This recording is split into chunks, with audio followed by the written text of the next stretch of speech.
Char d'assaut, scaphandre, pont tournant, robots humanoïdes. Ces inventions sont aujourd'hui des composantes de nos sociétés modernes. Pourtant, 5 siècles plus tôt, un homme les avait déjà imaginées, Léonard de Vinci. C'est l'ingénieur le plus important de tous les temps. Il était unique en son temps et il reste unique encore aujourd'hui. De la construction de chars d'assaut au matériel de plongée en grande profondeur, il est prêt à aller à l'eau. En passant par la conception d'un robot humanoïde, Sur plein de choses, on travaille sur les mêmes bases. nous irons au cœur de l'ingénierie moderne pour comprendre comment les créations mécaniques du maître italien continuent d'influencer les inventeurs d'aujourd'hui. Nous utilisons trop souvent le terme de génie, mais Léonard de Vinci, c'est un véritable génie. Voici les secrets des inventions de Léonard de Vinci, l'homme qui concevait l'impossible.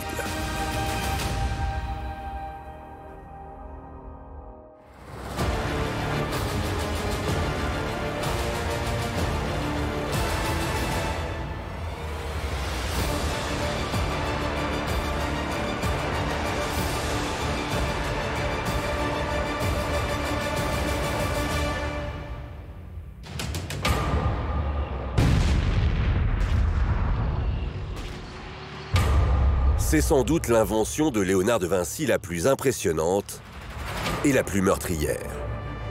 Aujourd'hui, un char d'assaut, c'est 57 tonnes d'acier, un moteur de 1500 chevaux, autant qu'une Formule 1, et des canons capables de tirer des dizaines de coups par minute à plus de 4000 mètres. Ce que tout le monde ignore, c'est que cette machine de guerre a été conçue grâce à un coup de bluff incroyable du maître italien.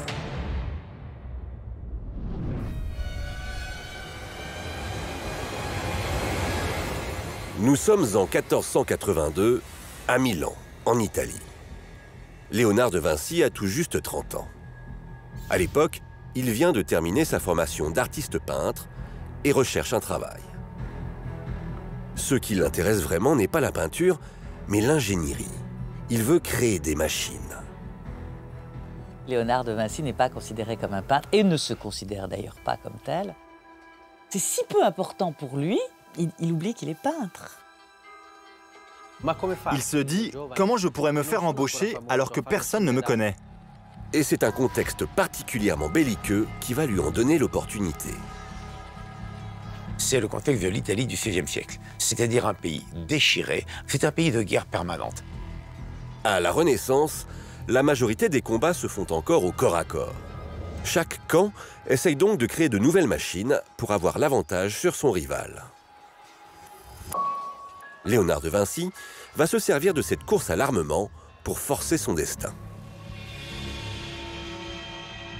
Muni d'une lettre de motivation, il se rend à la cour du puissant duc de Milan, Ludovic Sforza, également appelé Ludovic le Mort. Léonard de Vinci utilise une ruse. Il rédige un faux curriculum vitae. Je le définis comme le premier faux CV de l'histoire. Léonard de Vinci se présente en tant qu'ingénieur militaire. C'est une lettre assez longue, en 12 points, dans lesquels tous les premiers points parlent de l'art de la guerre, de tout ce qu'il est capable de faire. C'est très bien, mais il n'a aucune expérience dans ce domaine lorsqu'il écrit ça. Il sait que le duc cherche un ingénieur, donc il lui fait croire qu'il peut créer des machines de guerre secrètes. Et le duc l'embauche tout de suite. Léonard de Vinci a réussi son coup. Mais encore faut-il être à la hauteur des attentes placées en lui. Commence alors un travail de recherche acharné pour le jeune promu. Il étudie jour et nuit les différents ouvrages traitant de l'art de la guerre. Et très vite, il y perçoit des choses à améliorer. À l'époque, les chevaux étaient les machines de guerre. Donc Léonard se dit que cela serait bien d'avoir quelque chose qui puisse aller au cœur des batailles sans être aussi vulnérable. C'est une réflexion extraordinaire.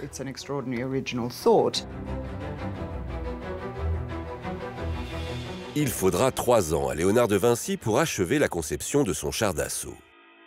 Il se trouve dans le Codex Arundel, l'un de ces fameux carnets de travail dont le nom provient du comte d'Arundel qui l'acheta en 1630.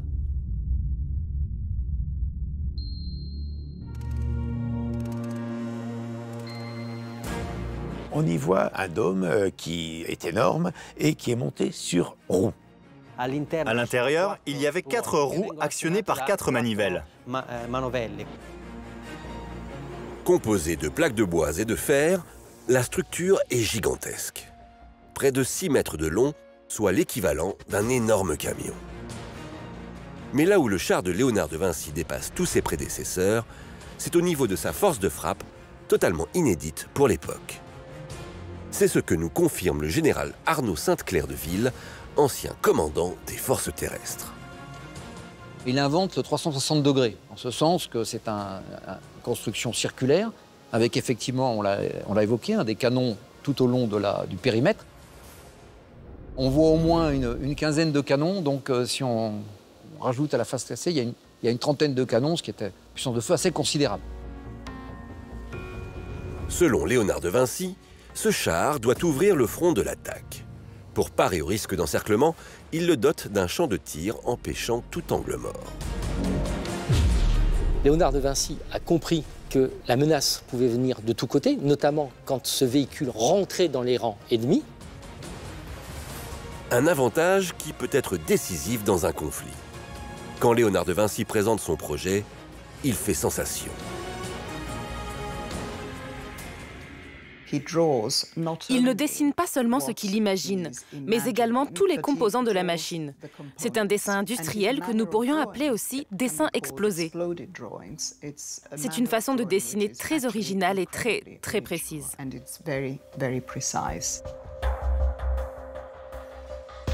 Seulement, il y a un problème pour Léonard de Vinci. Milan a provisoirement retrouvé la paix et malgré les atouts indéniables de sa machine de guerre, le char ne sera jamais construit.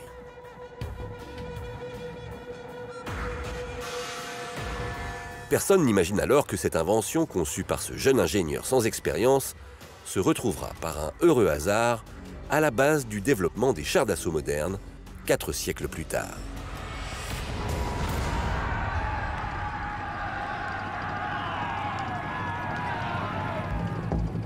Les premiers blindés voient le jour lors de la Première Guerre mondiale en 1917 et ils semblent très différents de celui de Léonard de Vinci, notamment au niveau de leur blindage. Les premiers chars d'assaut, en fin de compte, ont été faits par rapport à ce qu'ils avaient à ce moment-là, c'est-à-dire de prendre des châssis plutôt de type bulldozer et de monter des plaques d'acier laminé pour protéger les gens à l'intérieur et emmener le canon plus proche de l'ennemi. Or, ce premier essai est un échec cuisant. La moitié des machines mobilisées est détruite par l'armée allemande. Les ingénieurs s'interrogent alors sur la résistance de leur blindage.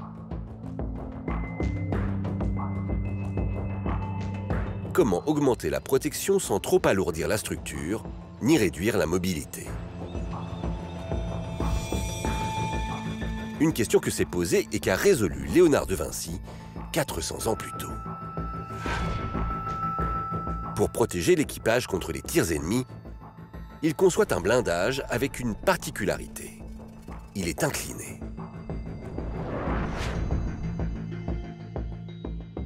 Le lieutenant-colonel Pierre de la Barrère a servi 28 ans dans l'armée de terre et est aujourd'hui responsable de l'une des plus grandes réserves de tanks au monde. Pour lui, cette inclinaison proposée par le génie italien est une véritable innovation en termes de protection. Ces pans inclinés permettent d'augmenter la protection du véhicule, puisque à une inclinaison d'environ 30 degrés, eh bien, on augmente de près de 50% l'épaisseur du blindage. Vous voyez, quand j'ai une plaque de blindage comme ça, quand j'ai mon obus qui arrive ici, vous voyez bien qu'il va traverser ça. Par contre, si je mets ma feuille comme ceci, vous voyez bien qu'un obus qui va arriver là, la traversée va être beaucoup plus importante. Votre épaisseur va être augmentée, sans pour cela augmenter votre poids, puisque la plaque de blindage est toujours la même. Une inclinaison très efficace, mais qui ne se retrouvera sur les chars modernes qu'à partir de la Seconde Guerre mondiale, plus de 400 ans après. Et ce n'est pas la seule innovation de la machine de Léonard de Vinci qui compose aujourd'hui l'ADN des tanks modernes.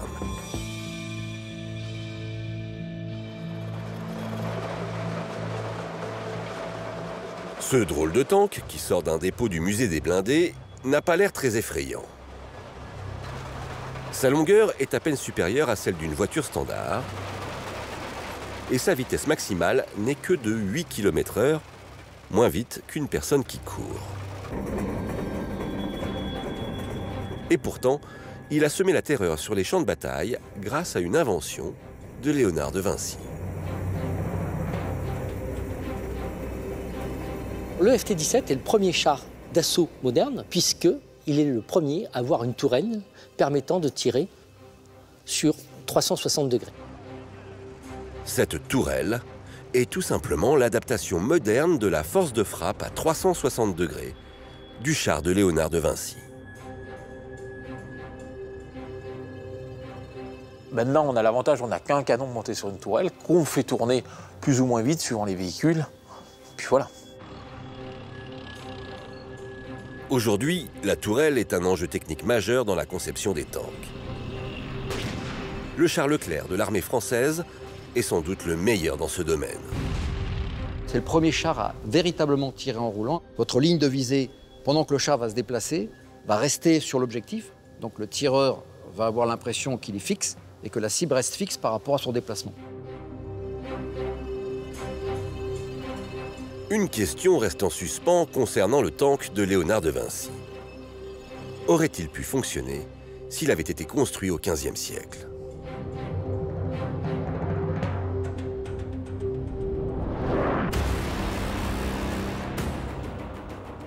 Pour le savoir, direction l'atelier de rénovation du musée des blindés à Saumur, en Val-de-Loire. Chaque année, une trentaine d'engins de guerre sont désossés. Blindage, chenilles, tourelles, en moyenne, c'est plus de 10 000 pièces qui sont à changer pour retaper ces monstres d'acier. Rénover, il faut plusieurs années. On va dire, si on fait une rénovation lourde d'un véhicule, on se situera plus sur des durées d'1 an et demi sur certains véhicules qui sont assez dégradés. Alexandre est mécanicien spécialiste du char d'assaut. Pour lui, le prototype de Léonard de Vinci est révolutionnaire, mais il n'aurait pu se déplacer que sur un terrain sec.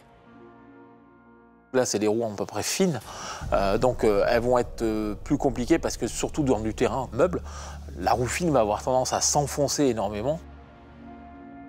On a résolu le problème en fin de compte pendant longtemps avec la chenille. La chenille permet en fin de compte de répartir la masse du char sur une grande surface. Mais ce n'est pas le seul problème de mobilité que pose la machine de guerre de Léonard de Vinci. En y regardant de plus près, on s'aperçoit que le mécanisme avance et recule en même temps. En d'autres termes, le char d'assaut ne peut pas bouger. C'est bizarre. Pourquoi Léonard, qui était un ingénieur si moderne, a-t-il commis cette terrible faute? Léonard de Vinci a-t-il volontairement monté le mécanisme à l'envers? Finalement, l'explication est assez simple. On peut imaginer que Léonard a introduit une erreur de manière à ne pas être copié.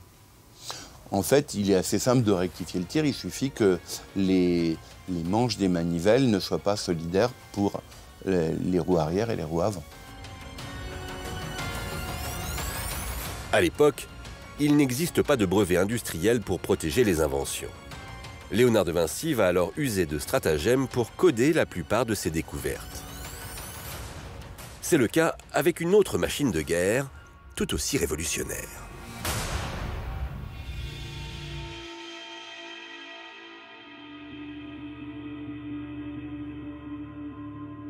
« 1499, Venise, en Italie. C'est ici que Léonard de Vinci arrive après la résiliation de son contrat. Il a désormais 48 ans.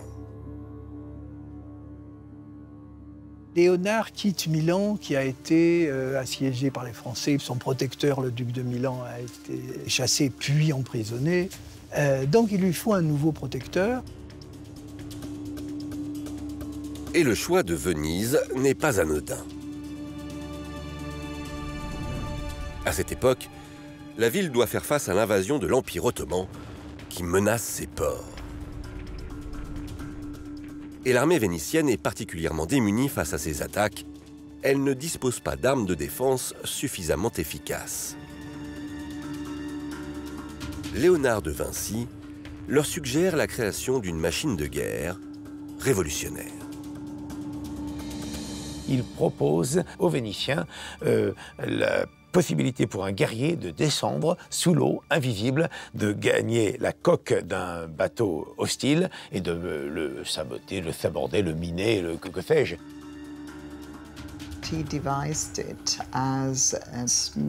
Il imagine un appareil de respiration très discret pour que le plongeur soit capable de survivre et de se cacher sous l'eau.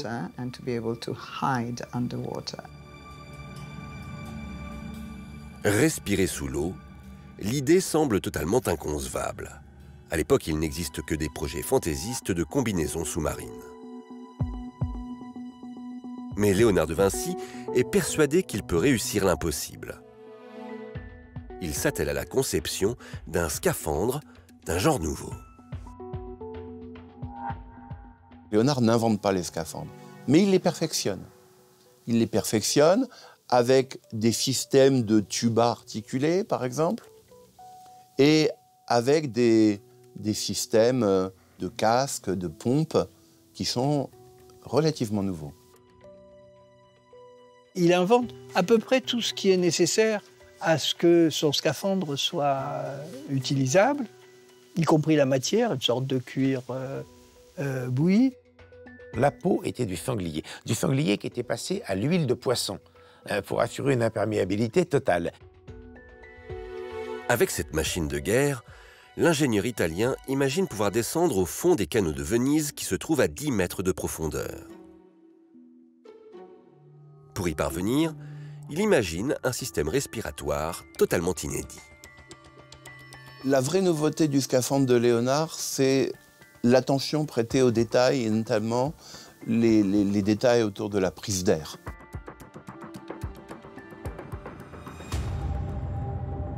Selon le croquis, le guerrier respirerait grâce à des tubes en bambou connectés en surface à un énorme bouchon de liège. Cette matière garantissant à la fois flottabilité et étanchéité. La prise d'air est assez complexe. On a une machine cylindrique. Sa forme géométrique permet que l'eau ne rentre pas dedans. Les tubes se trouvent ainsi à plusieurs centimètres de la surface de l'eau, limitant ainsi le risque de noyade. Mais Léonard de Vinci va encore plus loin dans sa réflexion. Si le plongeur aspire l'air, il faut qu'il puisse rejeter le dioxyde de carbone correctement au risque de s'asphyxier. C'est la raison pour laquelle il équipe ces deux tubes d'un dispositif s'inspirant du corps humain.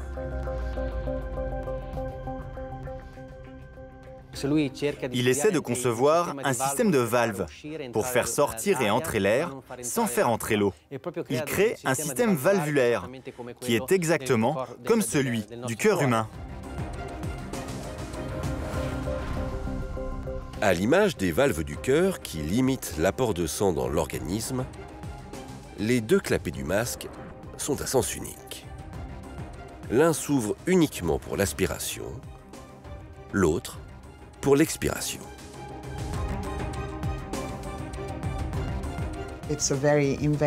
La façon de penser de Léonard de Vinci est vraiment innovante.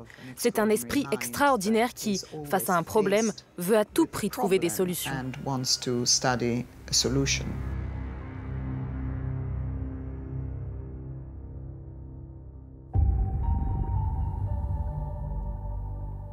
Le plus grand défi technique que doit résoudre Léonard de Vinci pour que sa machine fonctionne est le problème lié à la pression de l'eau. Éric Albier est un ancien plongeur des mineurs.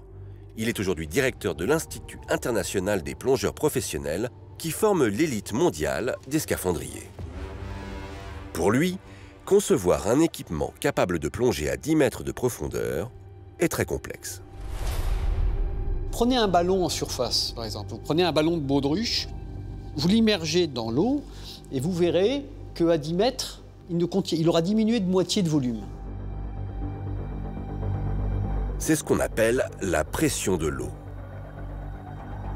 Plus le plongeur descend en profondeur, plus il sera écrasé par le poids de l'eau qui l'entoure.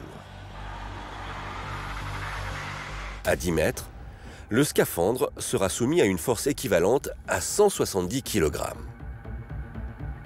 Ce qui peut être extrêmement dangereux si le matériel n'est pas assez résistant, en particulier au niveau des tuyaux d'arrivée d'air.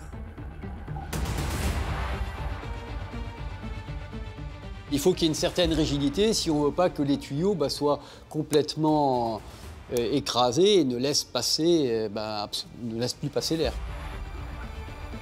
Aujourd'hui, les tuyaux utilisés sont faits en caoutchouc, les rendant à la fois souples et rigides. Ces tuyaux rappellent ceux de Léonard de Vinci, imaginés 5 siècles plus tôt. Et aussi incroyable que cela puisse paraître, il avait pensé à ce problème de pression. Lui a commencé à mettre des anneaux en fer autour pour éviter qu'il s'écrase. C'est là qu'il a été ingénieux, Léonard de Vinci. Il avait compris déjà la pression qu'il y avait en descendant sous l'eau.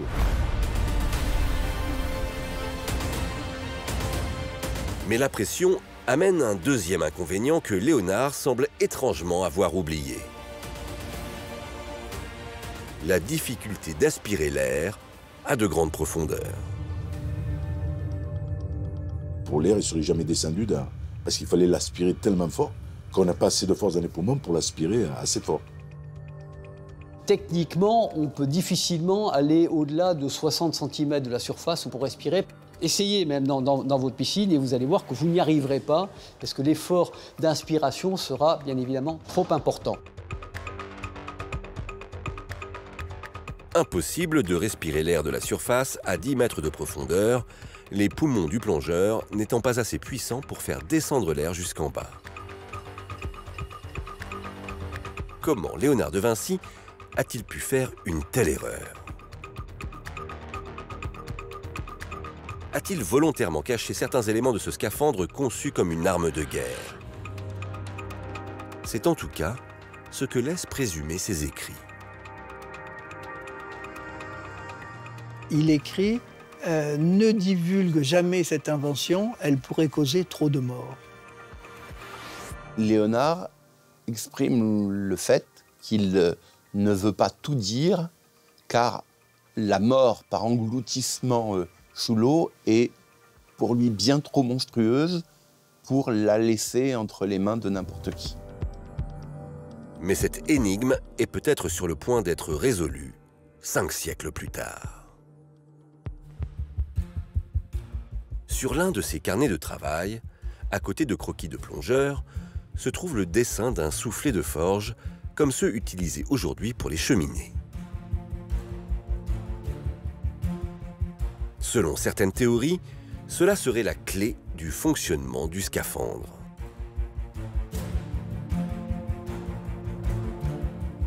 Grâce à son bec fin, le soufflet comprime l'air et le pousse à l'intérieur du premier tube. Le plongeur reçoit alors de l'air en continu qu'il peut aspirer ou expirer selon ses besoins, grâce aux valves. Sinon, si vous ne l'envoyez pas, si vous n'injectez pas l'air, il n'arrivera pas dans la bouche du plongeur. Donc il faut absolument mettre une pression qui corresponde à la profondeur à laquelle il est. Ce soufflet serait en quelque sorte le précurseur des pompes à air des premiers scaphandriers du XXe siècle. Et même si cette théorie reste à confirmer, le scaphandre de Léonard de Vinci est révélateur de l'une de ses obsessions en tant qu'ingénieur, l'eau.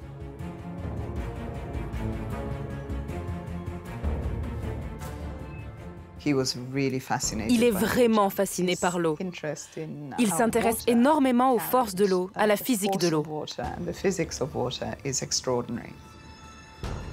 Une obsession qui remonterait à un traumatisme de l'enfance.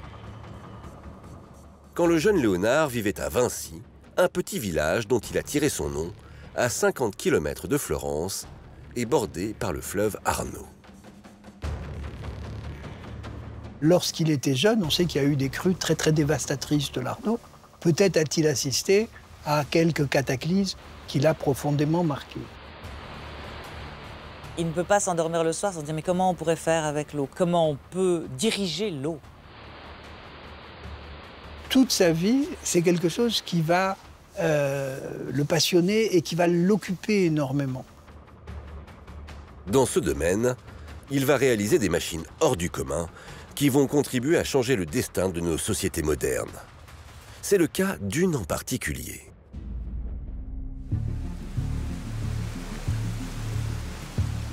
Son projet le plus impressionnant concerne le perfectionnement d'un système hydraulique qui existe depuis l'Antiquité. Il s'agit de la vis d'Archimède. La vis d'Archimède est une pompe à eau composée de tubes ou d'ailettes qui tournent sur elles-mêmes. Si on met le tube à un angle précis, on va créer un mouvement élévatoire qui transporte l'eau en haut de la vis. En s'engouffrant dans la vis, l'eau va se retrouver piégée.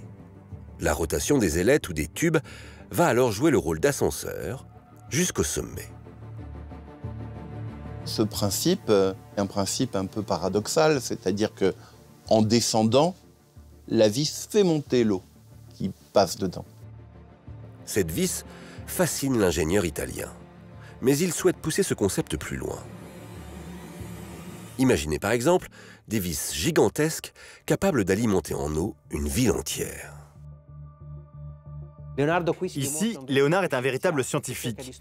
Il étudie la vis d'Archimède d'un point de vue mathématique. Il veut atteindre un niveau que personne n'avait jamais atteint avant. Et voici le résultat de ses recherches. Un projet hydraulique de très grande ampleur.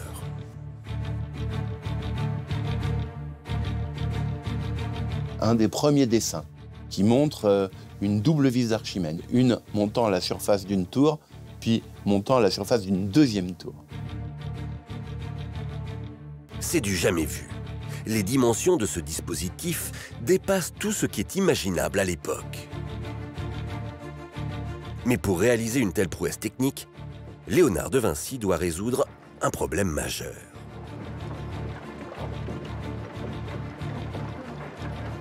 Il se rend bien compte que le mouvement de la vis va être quelque chose de compliqué puisqu'elle va nécessairement être assez lourde. Il y a son poids propre et puis le poids de l'eau contenue par la vis. À l'époque, le mouvement d'une vis d'Archimède s'initie manuellement à la force des bras. Ce n'est pas suffisant pour l'invention de Léonard. C'est alors qu'il a l'idée d'utiliser la force de l'eau pour créer un mécanisme révolutionnaire.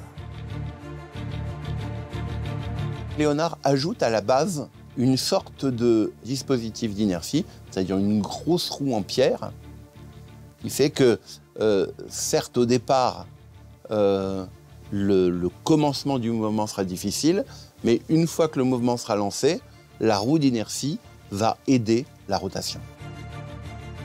Léonard de Vinci ajoute également une roue de moulin qu'il relie à la vis, augmentant ainsi la force de rotation. L'eau peut ainsi monter plus facilement jusqu'au sommet.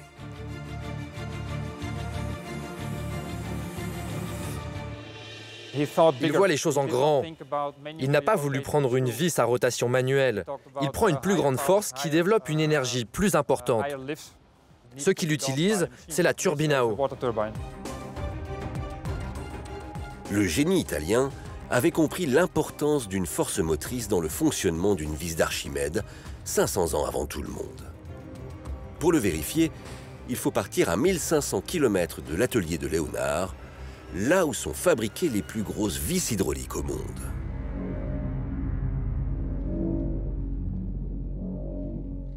Nous sommes au nord des Pays-Bas, à Balk.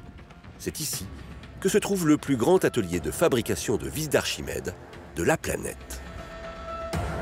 120 ans d'existence, 35 000 vis produites dont certaines rappellent la démesure de celles de Léonard de Vinci.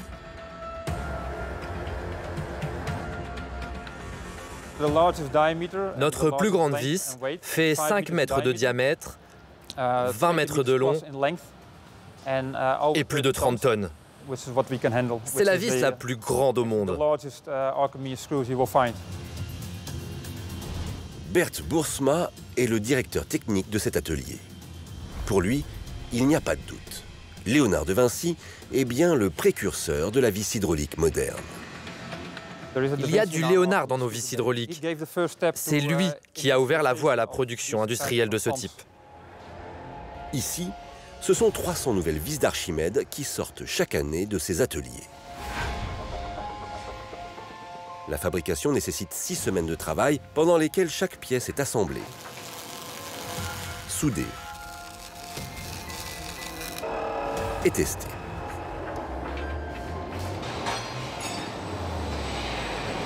Et question motorisation, la turbine à eau de Léonard de Vinci a été remplacée par des moteurs électriques très puissants.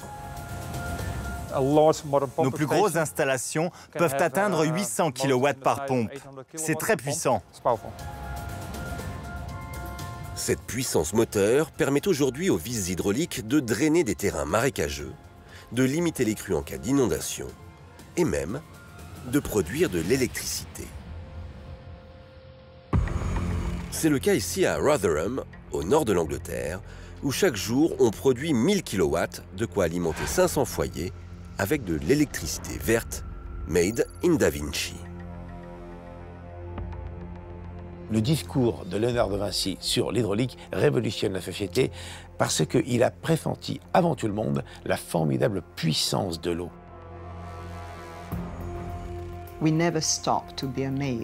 On n'arrête jamais d'être surpris, époustouflé de voir comment il a cherché des choses qui font partie de notre quotidien aujourd'hui. Certaines de ces inspirations sont même très utiles de nos jours. C'est le cas avec un pont au fonctionnement très particulier qui permet aujourd'hui de se sortir de situations bien délicates.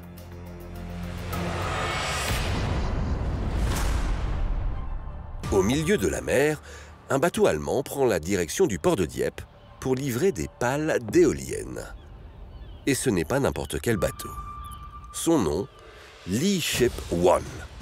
C'est un monstre des mers, 130 mètres de long, plus qu'un terrain de football. Une hauteur équivalente à un immeuble de 6 étages. Et un poids de 10 000 tonnes, 20 fois plus que l'Airbus A380. Mais problème, au milieu du chenal, il y a un pont.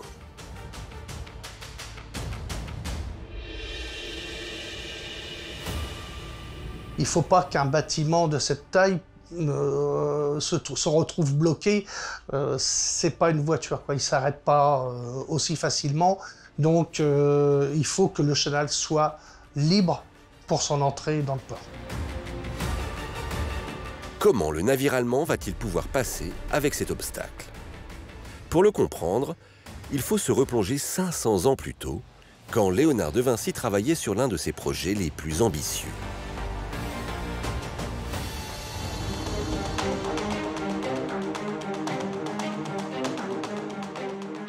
Parmi ses nombreux talents, Léonard de Vinci est un ingénieur de pont hors pair. Ce dessin se trouve dans le Codex Atlanticus, appelé ainsi en raison de sa grande taille, qui rappelle celle des Atlas. Ce pont n'a pas l'air si impressionnant et pourtant, un petit détail prouve le contraire.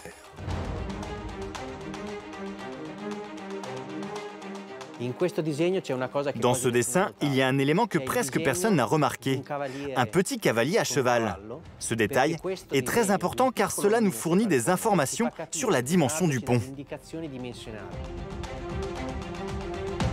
Selon la taille de ce petit cavalier, le pont de Léonard de Vinci ferait 35 à 40 mètres.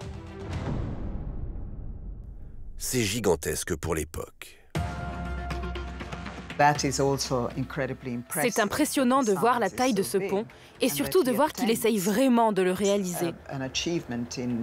C'est incroyablement ambitieux. Et si ce projet est si ambitieux, c'est que Léonard de Vinci ne crée pas un pont comme les autres.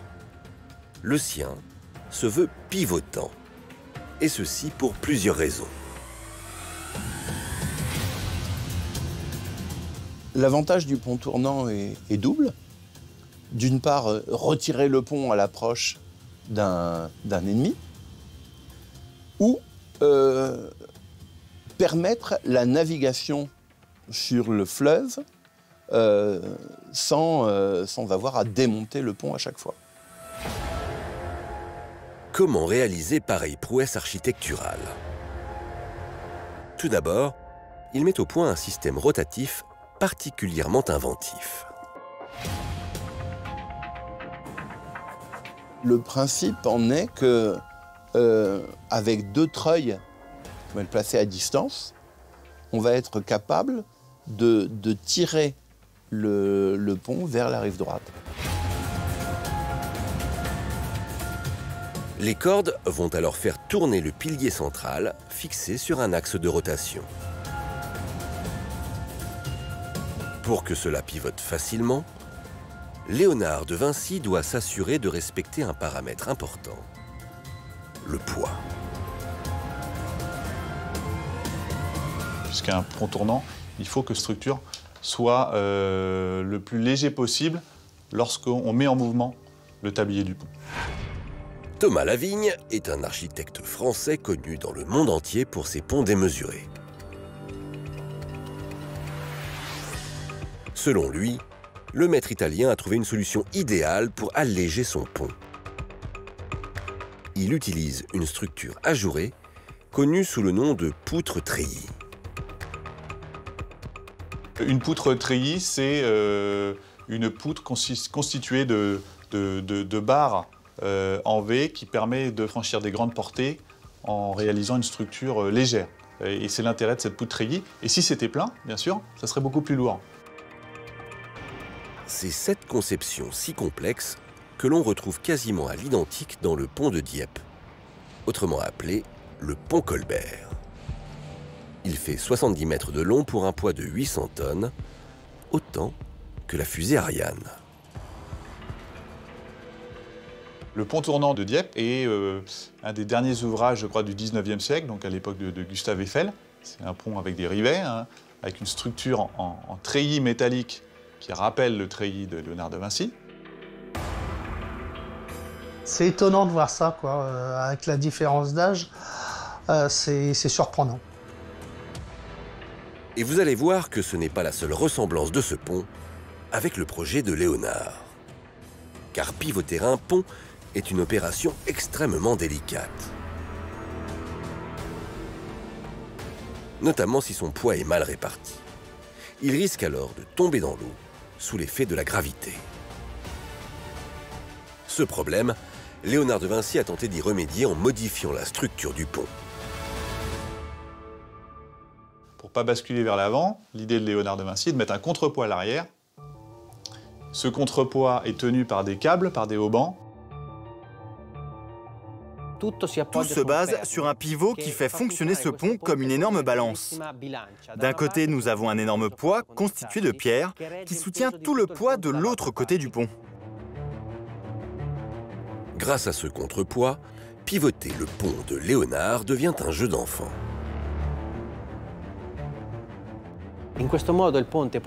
Le pont pouvait vraiment être manipulé de manière extrêmement efficace. Un enfant, en actionnant un petit treuil, pouvait déplacer ce pont, même s'il pesait 10 tonnes. Un principe qui reste aujourd'hui encore la clé du bon fonctionnement d'un pont pivotant. Et celui de Dieppe ne déroge pas à la règle. Son contrepoids pèse plus de 235 tonnes. Il est placé à l'arrière du pont et il fait à peu près 5 mètres. Et ça, c'est rempli de gueuses en fer et plaques bétonnées pour maintenir tout en place. Le pont Colbert respecte toutes les préconisations du maître italien. Il ne reste plus qu'à le faire pivoter pour voir cette inspiration léonardienne en mouvement. Et il faut faire vite, car le colosse des mers est à l'approche.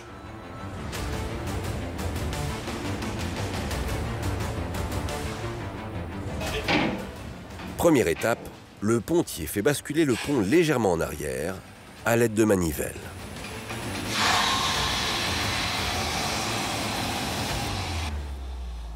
La rotation peut commencer.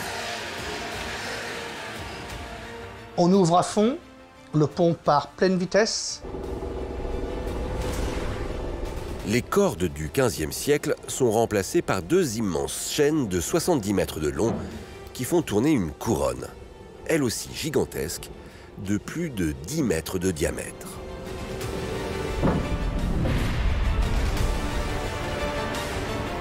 En à peine 2 minutes, le pont Colbert est rangé sur la rive.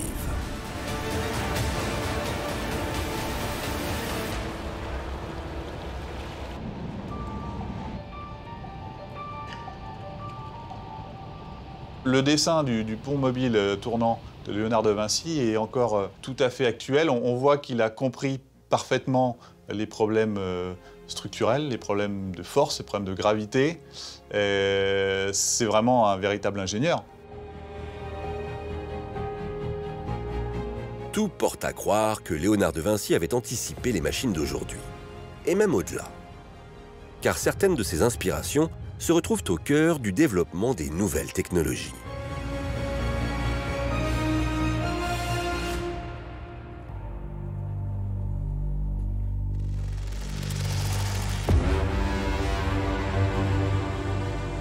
Pendant son séjour à Milan à la fin du XVe siècle, Léonard de Vinci passe son temps libre dans des endroits plutôt étranges. Il allait dans les morgues pour étudier les cadavres. Léonard, il fait de l'anatomie, il fait de la dissection. Il voit le bébé dans le ventre de sa mère quand la mère est morte et qu'on ouvre. Et il comprend le système du placenta, ce que personne n'avait dessiné avant lui. Si Léonard de Vinci prend le risque de disséquer illégalement des cadavres, c'est qu'il poursuit un but bien précis. Il le faisait pour deux raisons. Tout d'abord, d'un point de vue artistique, car il devait comprendre le corps humain pour le reproduire dans ses merveilleuses peintures. Mais son deuxième but était de comprendre le fonctionnement du corps humain comme une machine. Il a vu le corps humain comme un immense mécanisme d'une ingéniosité folle et il a eu l'idée de le reproduire. Car à l'époque, son mécène lui commande un automate pour une grande fête. Le génie italien va donc utiliser ses nouvelles connaissances en anatomie pour créer le premier robot intelligent.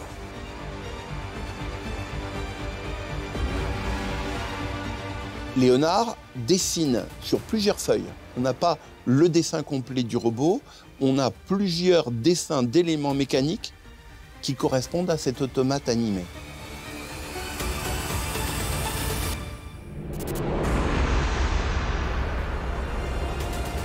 Il faudra attendre 4 siècles pour que toutes les pièces de ce robot soient reliées entre elles et assemblées. Le résultat est époustouflant. Sous la forme d'un chevalier, le robot donne l'illusion de se comporter comme un véritable humain. Il s'agit de la première fois que quelqu'un pense à recréer des mouvements humains dans un robot grâce à un mécanisme caché. L'automate a la faculté de bouger et de se pencher. On a également un casque avec une visière qui s'ouvre. Donc, on peut imaginer plusieurs mouvements contrôlés par de la mécanique. Une mécanique extrêmement complexe, composée d'une multitude de poulies et de cordes. Et ce n'est pas tout. Car Léonard de Vinci utilise une vis qu'on appelle vis sans fin. Et ce n'est autre que la fameuse vis d'Archimède qu'il a déjà utilisée. Comme pour ces machines hydrauliques, la vis du robot va faire monter d'un cran le mécanisme à chaque tour. Il associe des choses qui n'ont pas encore été associées. C'est la force de tous les créateurs, hein. Mais l'élément qui rend ce robot si humain, c'est une pièce cachée au centre du mécanisme.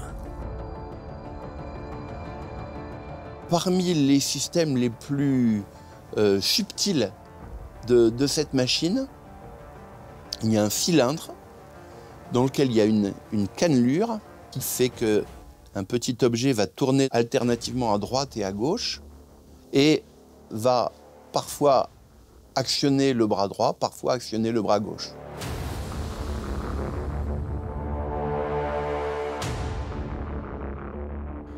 Grâce à cet ingénieux système, les membres supérieurs peuvent bouger de 4 degrés alternativement, ce qui est totalement inédit à l'époque. On imagine alors quelle aurait pu être la réaction du public à la vue du robot de Léonard de Vinci.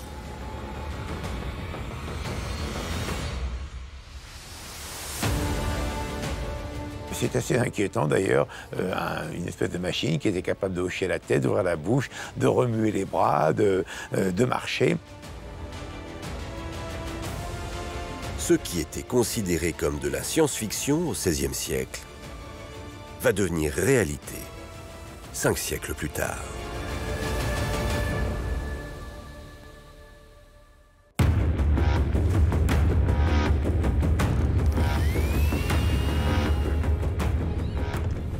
Aujourd'hui, le développement des robots humanoïdes explose à travers le monde.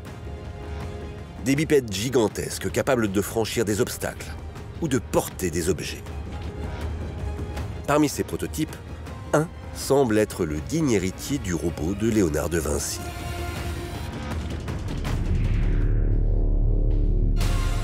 Voici InMove, un robot humanoïde. Il est l'œuvre du français Gaël Langevin. En 2011, ce sculpteur s'est lancé un incroyable défi, créer le robot le plus humain possible.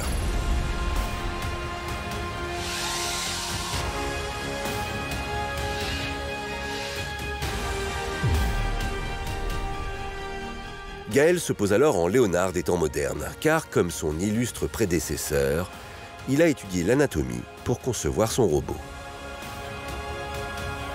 Je vais même devant le miroir pour regarder certains éléments. Et j'ai toujours fait ça, pour regarder où sont placés les tendons, où sont placés les muscles, pour vraiment pouvoir définir les formes. Et le parallèle avec Léonard ne s'arrête pas là. Il se poursuit aussi au cœur du fonctionnement du robot. Pour recréer certains mouvements, Gaël Langevin utilise une vis sans fin. Ça, c'est une des épaules du robot. Et à l'intérieur de l'engrenage qui se trouve là, on retrouve donc la vis sans fin. Et puis après, on a l'engrenage qui va pouvoir tourner dans un sens ou dans l'autre, suivant la rotation de la vis. Ces vis sans fin sur le robot, elles permettent d'actionner les épaules, faire bouger les épaules. Donc on a des effets de rotation qui lui permettent de faire des mouvements latéraux ou de face. Ensuite, les vis sans fin permettent de faire bouger les biceps également, faire bouger la nuque, monter et descendre la tête, tourner la tête. Enfin bon, elles sont un petit peu partout. Même le torse bascule d'un côté à l'autre grâce à ces vis sans fin.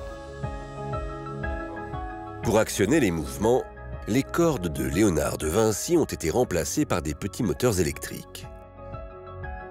Mais là où le robot de Gaël dépasse celui du maître italien, c'est dans le domaine de l'interactivité.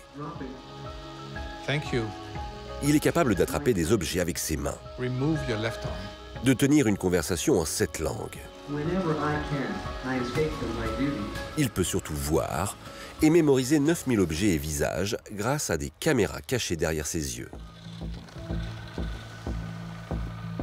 Il suit le visage et à ce moment-là, on peut lui demander également de mémoriser le visage. Depuis 2011, Gaël Langevin partage toutes ses découvertes sur Internet. Aujourd'hui, son robot existe en 1000 exemplaires à travers le monde, de quoi assurer la relève de l'invention de Léonard de Vinci. Il imaginait des choses qui n'étaient pas réalisables. Il devait y avoir tellement de gens autour de lui qui devaient le prendre pour un dingue. Un robot humanoïde, il y a 500 ans, c'est incroyable. Après, aujourd'hui, on a des technologies qui permettent de faire parler, l'électricité, on a toutes sortes d'éléments. Mais finalement, on n'a pas énormément évolué non plus. Hein. Sur plein de choses, on travaille sur les mêmes bases. Ce robot est la preuve que les machines de Léonard de Vinci continuent d'inspirer les nouvelles technologies.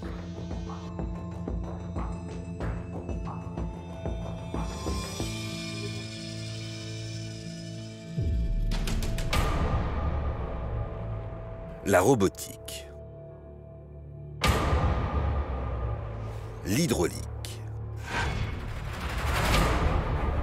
l'architecture, mais aussi l'ingénierie sous-marine et l'armement. Le génie du maître italien reste encore aujourd'hui sans égal. Aujourd'hui, il nous faudrait au moins 15 personnes pour avoir le nouveau Léonard de Vinci. Il a été le premier et peut-être le dernier homme à recueillir dans un seul esprit tout le savoir humain. Son influence sur nos sociétés modernes est loin d'être terminée. Dans les manuscrits, il y a des milliers de machines qui restent encore à découvrir. Alors quelles autres machines a-t-il créées avant tout le monde? La légende Léonard de Vinci continue.